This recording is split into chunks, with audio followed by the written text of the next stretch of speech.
The first time my house shook, I told myself it was a truck on the road.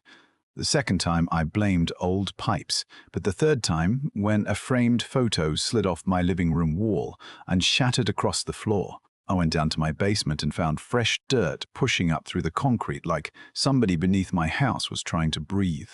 By midnight, I was standing over a hole in my own foundation with a flashlight in one hand and a pry bar in the other, staring into a tunnel that should not have existed.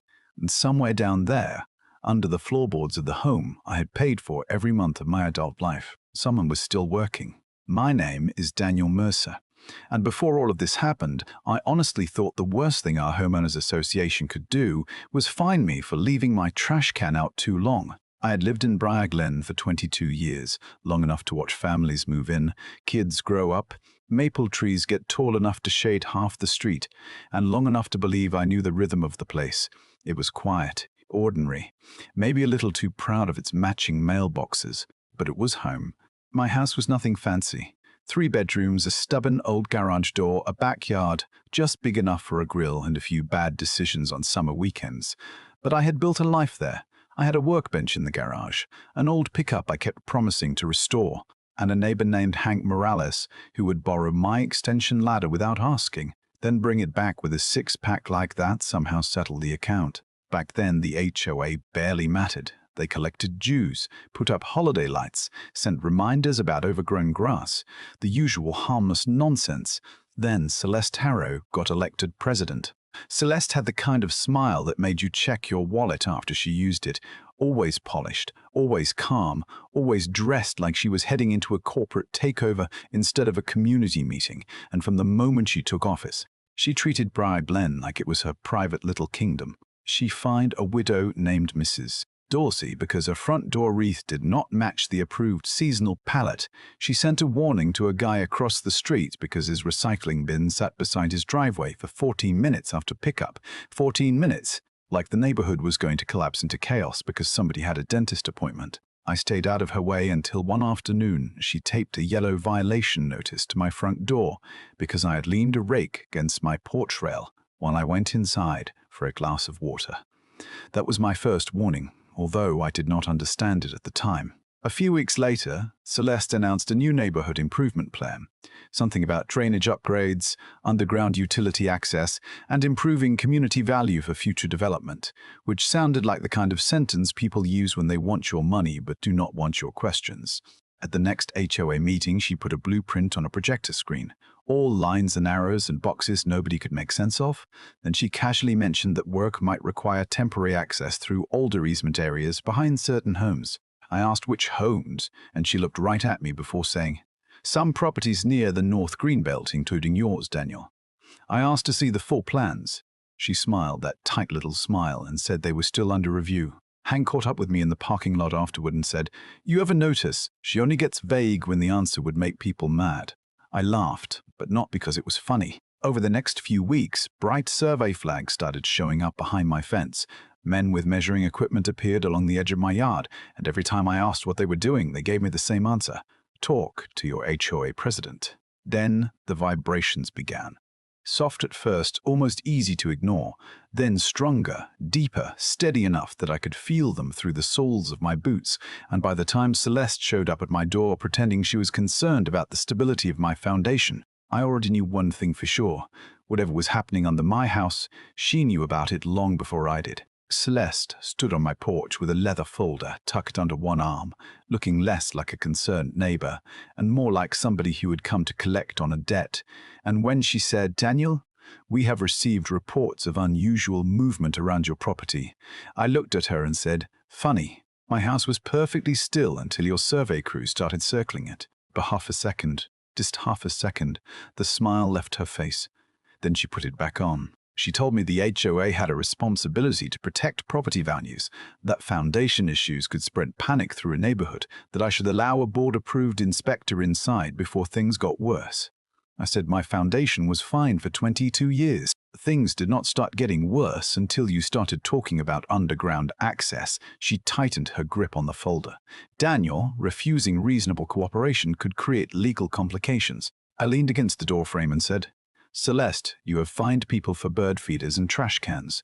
Do not come to my house pretending you suddenly care about structural engineering. Her eyes went cold then. Not angry exactly. Colder than that, like she had just decided I was no longer worth charming. She said, "Do not make this harder than it needs to be." And I said, "That is usually what people say right before they do something they should not be doing." Then I closed the door. I wish I could tell you that made me feel brave. But honestly, after the lock clicked, I stood there with my hands still on the knob and felt sick to my stomach because the floor beneath my feet was vibrating again. That night, the vibration turned into a hard, ugly thud that shook dust from the basement ceiling. I went downstairs with a flashlight, trying to tell myself I was being dramatic, trying to tell myself there had to be some reasonable explanation. But the air down there was warm and damp, and there was this smell, fresh dirt mixed with diesel fuel and machine oil. The crack in the back corner of the slab had spread wide enough that I could fit 2 fingers into it. Beside it, the concrete had begun to bow upward, not much, but enough that my stomach dropped. I grabbed an old pry bar from my workbench and started pulling loose dirt away from the edge. The soil came up too easily, dark, warm, fresh. Then a chunk of concrete gave way, and underneath it was a narrow opening descending into darkness. I remember sitting back on the floor and staring at it for what felt like 10 minutes. Maybe it was only 10 seconds, I do not know. I just knew that a tunnel was running under my home. Part of me wanted to call the police right then, but another part of me needed to know how far it went and what kind of person would take a risk like this beneath somebody else's house. I tied a rope around a basement support beam, wrapped the flashlight strap around my wrist, and climbed down. The tunnel was tight enough that I had to crouch, lined with rough timber braces and muddy footprints, with extension cords running along one wall like somebody had set up a little underground workshop. About 20 feet in, it opened into a larger pocket of dirt and timber, and there was a generator humming beside a stack of plywood. I saw hard hats, empty water bottles, a clipboard, survey equipment, and then I saw the plans. They were rolled up on top of a plastic storage bin, held down by a wrench. I picked them up and unrolled them under my flashlight. The top page read Briar Glen North Greenbelt Utility Access Proposal, but beneath that was another diagram marked Confidential Site Revision. It showed the greenbelt behind my property, a planned walking trail, a drainage channel, and a boxed area around my house. My house. In the margin, written in red ink, were the words Mercer Structure Stress Zone. Maintain pressure until code intervention. I did not understand it at first. Not completely, but I understood enough. Celeste was not trying to repair anything. She was trying to create enough damage that the city would declare my home unsafe, force me out, and leave me desperate enough to sell. The Greenbelt plan was not about drainage. It was about land. My lot was the one piece between the existing neighborhood and a parcel a developer had been trying to buy for months, and Celeste wanted a continuous strip of property that could be turned into a private trail system, a community amenity. Maybe even an excuse to raise Jews and brag about how she had increased home values. She had decided my house was in the way. Then I heard voices coming down the tunnel. I killed my flashlight and crouched behind a stack of lumber, holding my breath so hard my ribs hurt. A man I did not recognize said, "We cannot keep cutting under that slab. The readings are already bad."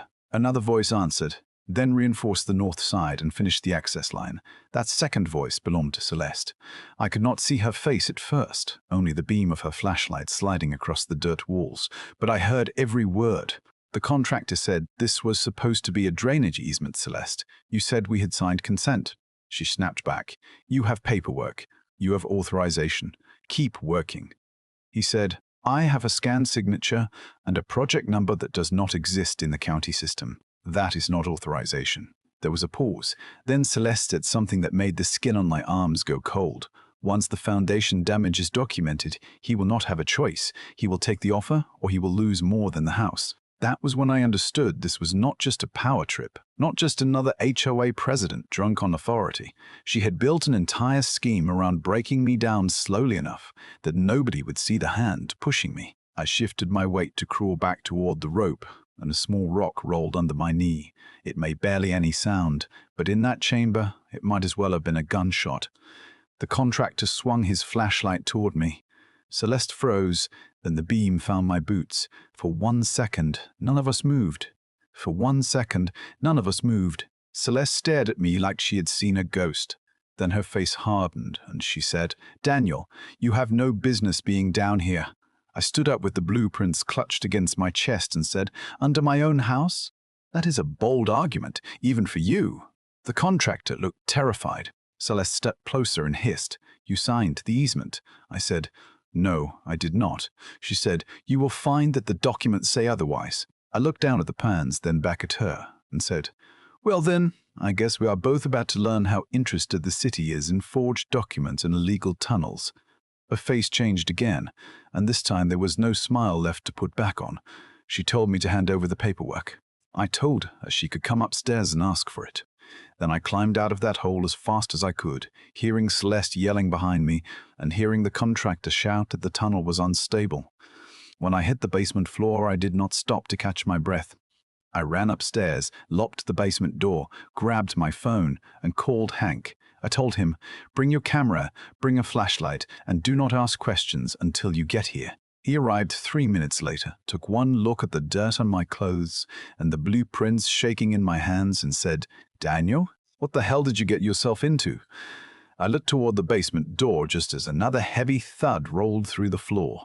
Then I said, "I think the better question is, what did Celeste get herself into?" Hank did not laugh after I said that. He just nodded once, the way a man does when he realizes the joke has already gone too far, then followed me downstairs with his phone camera running. We filmed the lifted slab, the cracks, the wet dirt, the rope hanging into the opening, even the muffled voices drifting up from below. By 1 in the morning, I had called an emergency structural engineer named Paul Ridley. He scanned the slab, checked the walls, shined the light into the hole, and said, "Daniel, somebody excavated beneath your load-bearing foundation. This house is in danger." I handed him the plans. He read the notes in red ink, went quiet, and said, "Then get the city here before they hide it." Paul filed an emergency hazard report from my kitchen. Hank backed up the videos. I called property attorney Elise Warren, and after she watched the footage, she said, "This is not an HOA dispute. This is trespass, fraud, attempted coercion, and criminal endangerment." For the first time, fear gave way to relief. The city inspector came before 10. He studied the scan, crouched beside the opening, and said, "There is a significant underground void here." He issued a stop work order for every excavation project connected to Briar Glen. By noon, Celeste was at my front door with 3 board members behind her, holding a clipboard so tightly her knuckles had gone white. "Daniel," she said, "we need to discuss the community's next steps." Elise stepped beside me and said, "No, you need to discuss your next steps with council." Celeste said I was obstructing a lawful HOA inspection. Inspector Holt walked up and asked, "Ma'am, are you aware of unauthorized work being performed beneath this residence?" For a moment, I thought she might lie cleanly enough to escape. Then a quiet board member named Peter Lang looked at her and said, "Celeste, you told us the contractors were installing drainage lines. You never said anything about his foundation." That was the crack she could not patch. The next morning, city officials searched the clubhouse and carried out boxes of records. They found the fake easement form, altered board minutes, and emails between Celeste and a developer who wanted the Greenbelt project approved. She had promised them a clear corridor through my lot, and they had promised her a paid consulting role after the expansion went through. It was not about drainage or property values. It was about money, status, and one woman deciding my home was an obstacle she could erase with paperwork. When the zoning director asked whether she authorized the tunnel, Celeste looked at the neighborhood watching her, at board members stepping away, at the inspector holding the plans she thought she had buried, and she finally snapped. "Yes," she shouted, "I authorized it because somebody had to do what was best for this community." Nobody said a word for a second. Then Hank, standing beside me with his arms crossed, muttered, "Well, that ought to save them some time on the paperwork. I probably should not have laughed, but I did." Celeste was taken away for questioning that afternoon, and Briar Glen's HOA was suspended pending the investigation. The tunnel was filled, my foundation was reinforced, and a few months later the neighborhood voted to dissolve the board that had let her run wild. I still live in that house. I still grill in the backyard. Hank still borrows my ladder without asking, and every now and then I catch myself listening for a vibration under the floor. But I learned this. People like Celeste do not always come at you screaming. Sometimes they show up smiling, holding a clipboard, telling you it is for your own good. So tell me, was I right to fight her the way I did, or would you have handled it differently? If you have ever dealt with an HOA, a neighbor, or anyone who thought power gave them the right to cross the line, put your story in the comments because home is worth defending.